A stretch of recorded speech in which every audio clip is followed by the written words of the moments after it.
اب تیسرا درجہ ہے سیر فی اللہ کا۔ یہاں پر کیا ہوتا ہے کہ بندہ اللہ جل مجد الکریم کی ذات، اس میں ذات جو ہے اللہ، یہ جو اس میں ذات ہے، اس میں جلالت جس کو کہتے ہیں، اس میں کھب جاتا ہے اور اس میں تفکر کرتا ہے، اس میں جلالت ہے۔ پھر ایک وقت ایسا آتا ہے کہ وہ سجدہ کرتا ہے، اس وقت تک سجدے سے سر نہیں اٹھاتا جب تک سجدے میں اپنے رب کی صفات کی تجلیات کا دیدار نہ کر لے۔ اس اعلیٰ حضرت فرماتے ہیں دنیا کے سارے صوفیوں کی کتابیں پڑھ لو۔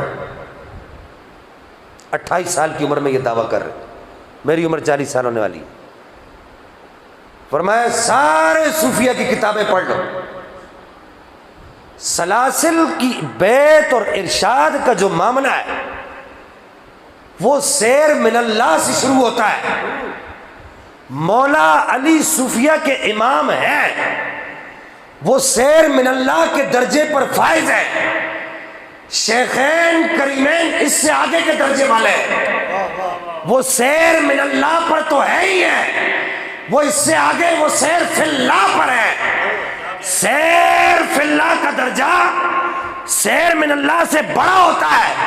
کہا تو کیا جانے تصوف کیا ہے؟ مولا علی فیضان ولایت کے قاسم ہے، شیخین کریمین فیضان نبوت کے قاسم ہے۔ صوفی صاحب تجھے کیا پتا، تُو نے ڈھونگ رچا رکھا ہے، داڑھی سفید کر لی، رنگ سفید کر لیا، ایسی میں بیٹھ بیٹھ کے ڈھونگ رچا رکھا ہے تُو نے کہ میں بڑا صوفی ہوں، میں بڑا صوفی ہوں۔ تجھے پتہ ہی نہیں ہے شیخین کریمین کا مقام کیا ہے۔ کیا مطلب آپ کو سمجھا دیتا ہوں، آسان کر دیتا ہوں، پھر آگے چلتا ہوں۔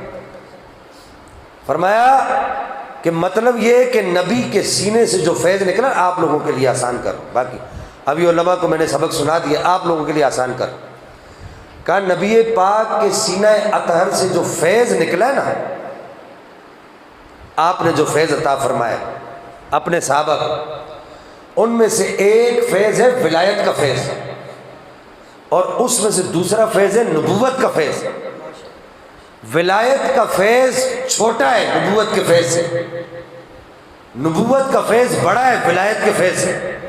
فرمایا نبوت ولایت کا سارا فیض نبی پاک نے مولا علی کے سینے میں داخل کر دیا، اور نبوت کا سارا فیض ما صب اللہ فی صدری شیئا الا سببت فی صدری ابی بکر۔ اس حدیث کو کبھی کسی فقیر سے سمجھنا، کبھی کوئی دورے کے طالب علم یا علماء بیٹھے ہوئے تو کسی فقیر کو کہنا جو محمد کے در کا سچا فقیر ہو، اس کو کہنا اس حدیث کو سمجھاؤ، وہ آپ کو سمجھائے گا۔ ما صب اللہ فی صدری شیئا الا سببت فی صدری ابی بکر، کہ نبی نے ولایت کا سارا فیض مولا کائنات کے سینے میں منتقل کر دیا، اور اپنی نبوت کا سارا فیض یہ کہہ کر، یہ حدیث صحیح پڑھی ہے میں نے، یہ کہہ کر کے کیا کہا؟ فرمایا کہ میرے صحابہ سنو، رب نے جو کچھ میرے سینے کے اندر بند کیا تھا وہ سارے کا سارا کھول کر میں نے اپنے یار ابو بکر کے سینے کے اندر داخل کر دیا۔